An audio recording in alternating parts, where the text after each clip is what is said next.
The 2022 BMW R B and Transcontinental.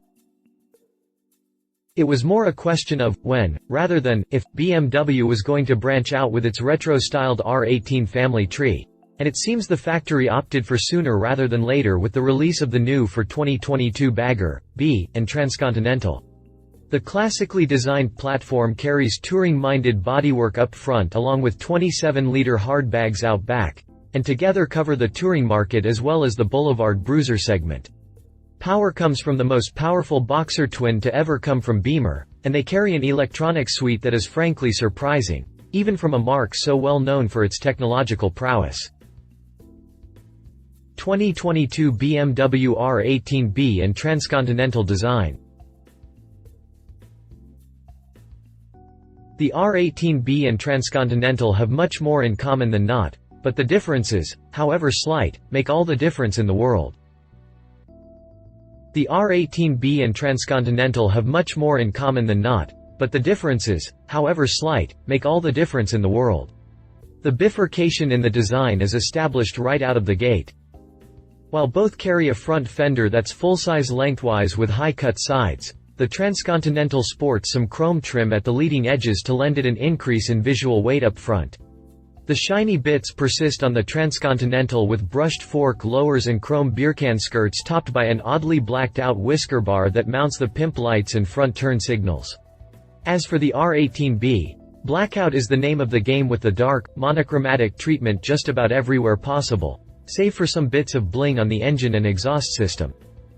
Both bikes boast a wide, Batwing-esque front fairing that's kind of all up top, with nothing in the way of lower half protection, though the wingtips extend out far enough to protect your waffle shovels from inclement weather. For the long-distance riders, the Transcontinental sports a full-size windscreen that extends the protection to the pilot's upper trunk and head. The glass on the B comes chopped down to a low-profile height that trades wind coverage for curb appeal. This pairs with a narrow saddle and Mustang-style pillion pad for a somewhat solo look on the B. But if you're looking for long-distance comfort, the overall wider pilot section and full-width passenger seat on the Transcontinental would make it your huckleberry. Behind the seat is the main difference that makes a difference between the two models, the 48-liter top case on the Transcontinental, or lack thereof on the bagger, that gives each model its name. The top case adds to the passenger's comfort by doubling as a full backrest that wraps around a bit on the sides for an extra feeling of containment and security. Seat height is 29.1 inches off the deck on the touring model, while the B drops it down to 28.3 inches high. LED emitters grace the taillight and back blinkers to ensure visibility from the rear, while a DRL up front improves your visibility from the front, even during daylight hours. The instrumentation is a mixed bag with a quartet of round analog gauges, including one that displays your current power reserve as a percentile, a metric that is quite familiar to helicopter pilots, and a 10.25-inch, color TFT display that handles all of the higher electronic safety features and infotainment functions. Among the infotainment functions is a stock sound system from British giant Marshall that handles all of your road music needs. If the two-speaker standard setup isn't sufficient to satisfactorily share your tunes with the surrounding traffic, you can spring for the optional Marshall Gold Series Stage 1 or Stage 2 that is sure to do the job. Both models come with a little smartphone cubby in the fuel tank area with a USB port to keep your device charged up. Also on the optional equipment list is an adaptive turning light that rolls up to 35 degrees from center as you lean into the turns so the light goes right where you need it. 2022 BMW R18B and Transcontinental chassis. The look of the rigid frame used historically in the R5 was purposely recreated for the R18 models. A bona fide classic build requires genuine underpinnings, and for the R18 family, this manifests in the double-loop, double-cradle frame that sets the stage with old-school frame geometry and a structure that fully supports the engine rather than using it as a stressed member. The steering head establishes a rake angle of 27.3 degrees from the vertical, and once the 19-inch front hoop is factored in, a surprisingly long 7.2 inches of trail. Together, this makes the new R18 pair track like they're on rails in a crosswind, even at speed, but at the expense of cornering performance. Such stability does, however, delivers confidence with a side serving of energy conservation, as it takes very little effort to keep this thing between the stripes. The backbone is a composite construct that uses sheet metal parts to achieve its final rigidity. It adds its own element with a fall from steering head to rear axle that calls to mind the old rigid rear ends, though it actually does have a swing arm made of more tubular steel members with both cast and forged elements to complete the structure. A 16-inch wheel rounds out the rolling chassis out back. It relies on a hidden cantilever mount strut that comes with travel-dependent damping and automatic load compensation for no-touch setup changes in the face of variable passenger and cargo loads. Up front, a 49 mm telescopic fork takes care of business, and both ends turn in 4.7 inches of travel. Dual front brakes help haul this pair down through 300 mm discs and 4-bore calipers, while out back, another 4-piston caliper bites another 300 mm disc for a rare level of brake power out back. Such strong brakes comes with a certain amount of risk of breaking loose, but BMW Motorrad has you covered with its in-house ABS feature. 2022 BMW R B and Transcontinental drivetrain. Torque figures show 111 pound-feet are available at a remarkably low 2000 revolutions per minute, with the maximum torque output of 116 pounds at 3 grand even. This particular engine wins the prestigious title of most powerful BMW boxer of all time, and looking at the specs, it's easy to see why. At 110 cubic inches, 1802 cc, this is one big Bavarian. Primarily cooled by the cooling fins on the jugs, the waste heat is further reduced by an oil cooler that protects the engine's very lifeblood. Readers familiar with past BMW machine will recognize the engine's shape as one that could have been torn from the history books and as a natural evolution from past opposed twin powerplants. Chrome valve covers, exhaust, and crankcase trim brighten the look a bit on the Transcontinental engine that rocks a gray finish on the cases with black cylinders, but these pieces really pop against the total blackout engine finish on the bagger.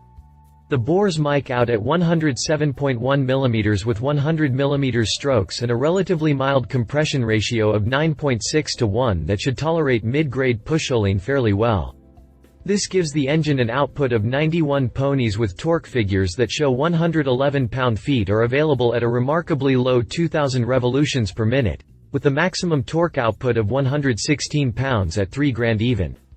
Top speed as reported by the factory is over 111 miles per hour. Power flows through a single disc, anti-hop dry clutch and 6-speed transmission before it heads to the rear wheel through the shaft-type final drive.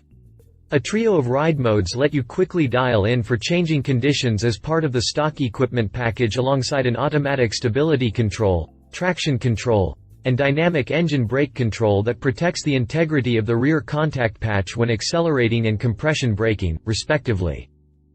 Plus, there's cruise control, and not just any old vanilla CC either. I'm talking about a pair of top-shelf features in the active cruise control and optional dynamic cruise control features. A radar unit monitors the distance between yourself and the traffic ahead to allow the system to back off the speed to maintain a certain spacing rather than a certain velocity. That's the active part. As for the dynamic bit, it slows you down if you exceed your set speed, even when heading downhill. Pretty nifty stuff, right? 2022 BMW R B and Transcontinental price. The R B rolls for a base MSRP of $22,000, while its full-dress sibling the Transcontinental commands a $25,000 starting price. The R B rolls for a base MSRP of $21,945, while its full-dress sibling the Transcontinental commands a $24,995 starting price. Both are available in the same choice of colors that starts out with the R B, Transcontinental First Edition packages that runs with Black Storm Metallic as a base coat but sports unique double pinstripes to set it apart from the regular Black Storm Metallic model. If black ain't your thing, perhaps the brushed bronze Manhattan Metallic Matte will fit the bill. As always, Beemer saves the best for its Option 719 variant that runs with a ghostly combination of Galaxy Dust Metallic and Titan Silver 2 Metallic. 2022 BMW R B competitors. No doubt about it, this machine is destined to come up against the best the US marques have to offer. So with that in mind, I went and grabbed a brand new classic bagger from Harley-Davidson, the Electra Glide Revival. Let's see how they stack up. Harley-Davidson Electra Glide Revival. Neither gain an advantage in the electronics department, but credit where it's due, at least they tie near the top of the range. The Moco brings an interesting blend of old and new features together to make its newest bagger. As for the old, it starts from the ground up in the laced wire wheels that come lined with gangster white walls to set the stage. A full front fender carries classic chrome trim and skirting below beercan fork covers, triple tree cover, whisker bar, and light housings that brighten up the Revival's visage. The front fairing isn't quite as sleek and chic as the Beemers, but it does promise a bit more protection. Same goes for the taller glass on the HD. Analog gauges and TFT screens are constant across the board, as are the infotainment bundles, ABS, and safety ride quality electronics to more or less break even here. Neither gain an advantage in the electronics department, but credit where it's due, at least they tie near the top of the range, yeah? Harley powers its entry with the Milwaukee 8114 that puts out 97 horsepower with 118 pound-feet of torque on tap against Beemer's 91 116ths for a razor-thin advantage in brute strength. But the trade-off is significant. The $29,199 sticker on the Revival is looking a little too proud against the $21,945 tag on the bagger. Read our full review of the Harley-Davidson Electra Glide Revival. He said, "Gotta hand it to Beemer. This duo is a great follow-up to its initial R18 release, which itself was a tough act to follow. Of course, it's hard to go wrong when you combine classic looks with modern performance and high-tech electronics as the interest in retro styling continues to burgeon. It will be interesting to see how this American-style tour bike and boulevard bruiser performs against actual American machinery. I'd say the relatively low sticker bodes well for its chances at success." She said. My wife and fellow motorcycle rider, Alan Hinton, says, "Yeah, the bikes are expensive, but considering what you get and what you'd be looking at on your own list of possible contenders, it's really right in the ballpark. These are luxury bikes in the bagger and dresser categories. They look like it, they ride like it, and they perform like it. Make no mistake, BMW didn't just put bags and a top case on the R18. The whole frame was redesigned to accommodate the larger fuel tank, and I'm not sure you can find better stability and tracking at speed than these." 2022 BMW R18B specifications. 2022 BMW R18 Transcontinental specifications. If you liked this video, please share your thoughts in the comments below and don't forget to hit the subscribe button.